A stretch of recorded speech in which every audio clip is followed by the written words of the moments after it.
Olá, nesse vídeo vou resolver uma questão da prova de transferência USP Exatas do ano de 2019 e ela vai lidar com atrito estático e movimento relativo.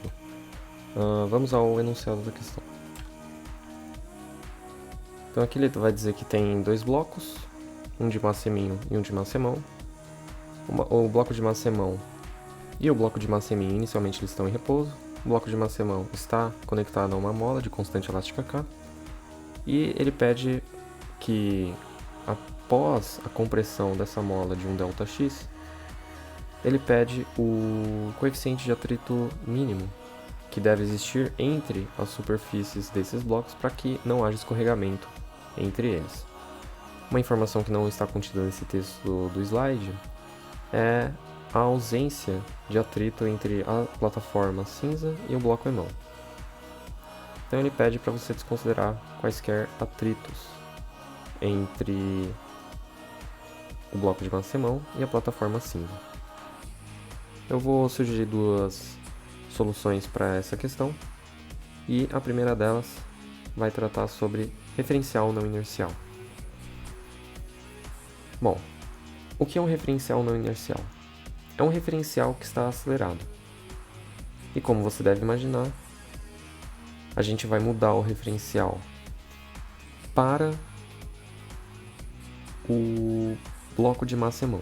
Então, ao invés de analisar toda a situação tendo o referencial fixo na plataforma cinza, que é um referencial inercial, eu vou fixar o nosso observador imaginário sobre o bloco de massa emão, que por enquanto é um referencial acelerado. Mas para que as leis de Newton funcionem, a gente precisa tornar esse nosso referencial não inercial em um referencial inercial. E para isso eu preciso fazer o bloco emão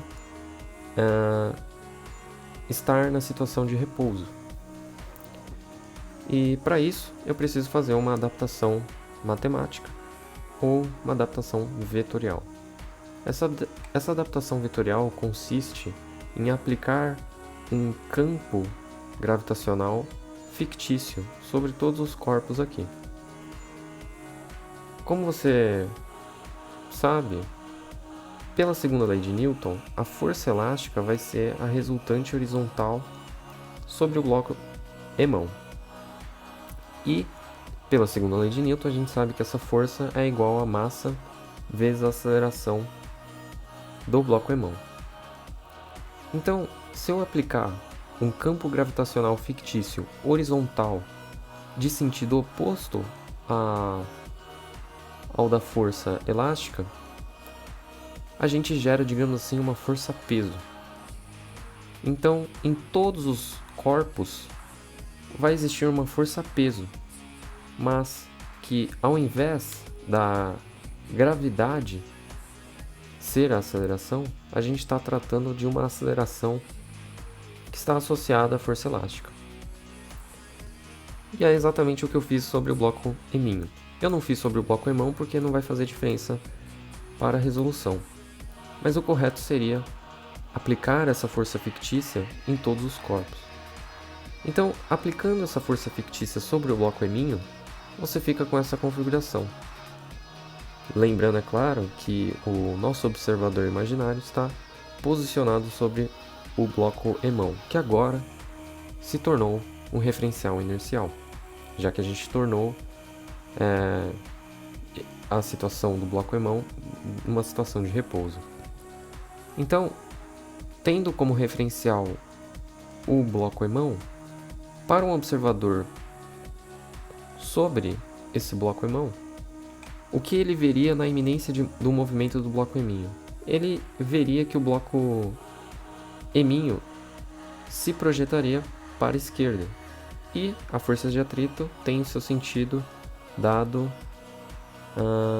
contrariamente à tendência de escorregamento. Então, como ele está tendendo a escorregar para a esquerda, a força de atrito tem que ter seu sentido voltado para a direita. Então, é por isso que a força de atrito está com esse sentido aqui, certo?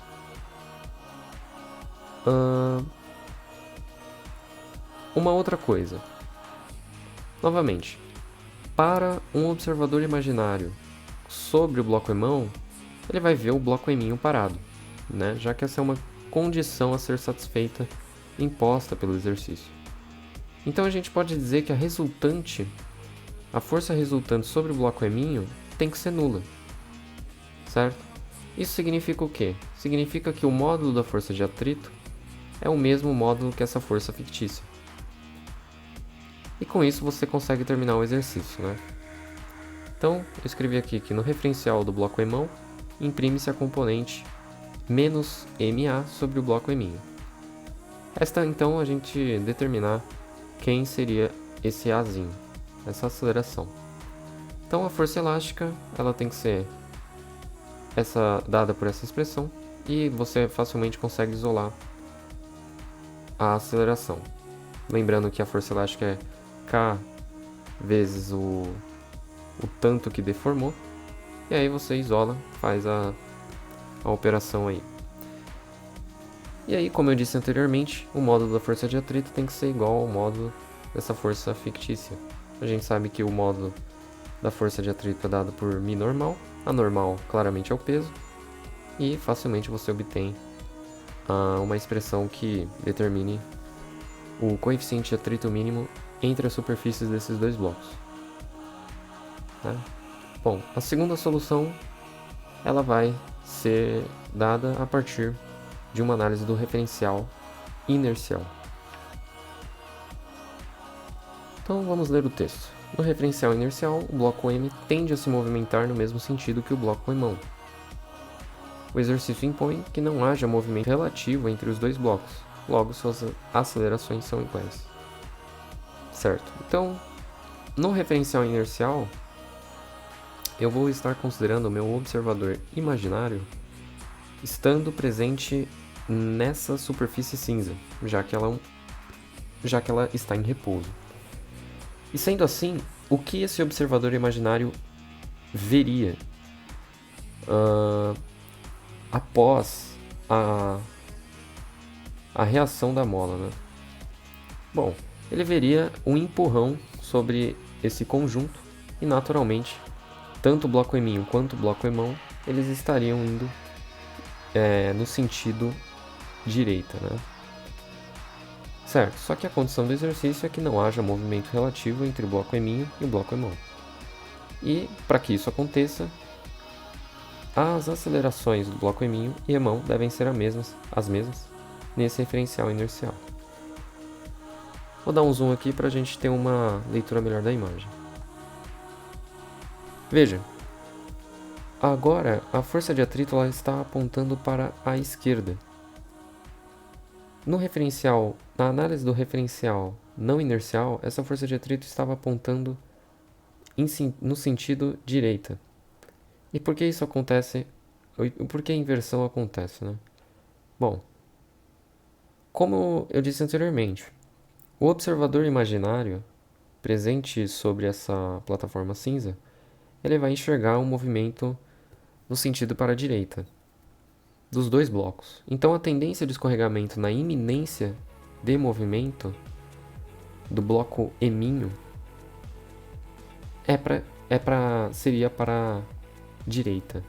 E naturalmente a força de atrito vai ter que ter o seu sentido dado contrariamente à tendência de escorregamento.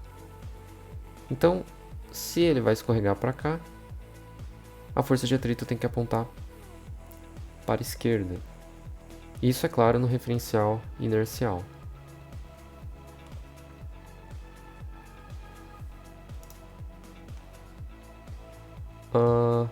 Novamente, você pode determinar a relação entre a força elástica e a aceleração do conjunto.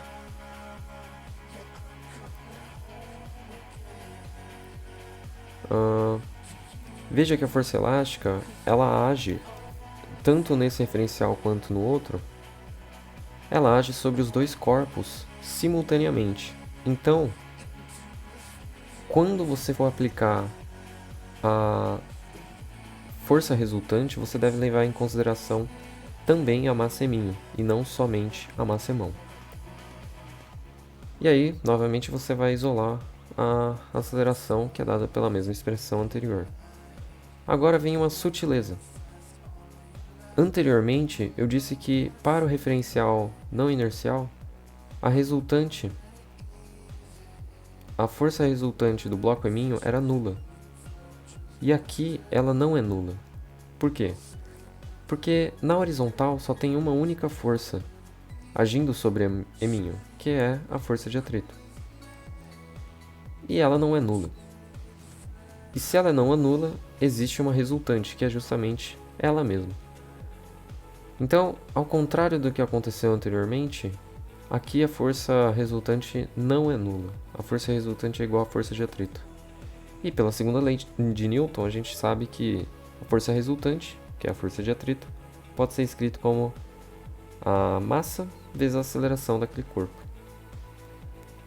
Como está aqui bem descrito nesse texto, eu disse que a aceleração dos dois corpos tem que ser a mesma.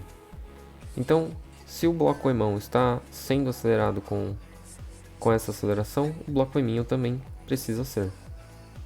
Então a gente pode substituir o que a gente encontrou de expressão no A aqui, e fazendo as simplificações você chega no mesmo resultado. Bom, esse foi o vídeo. Até a próxima.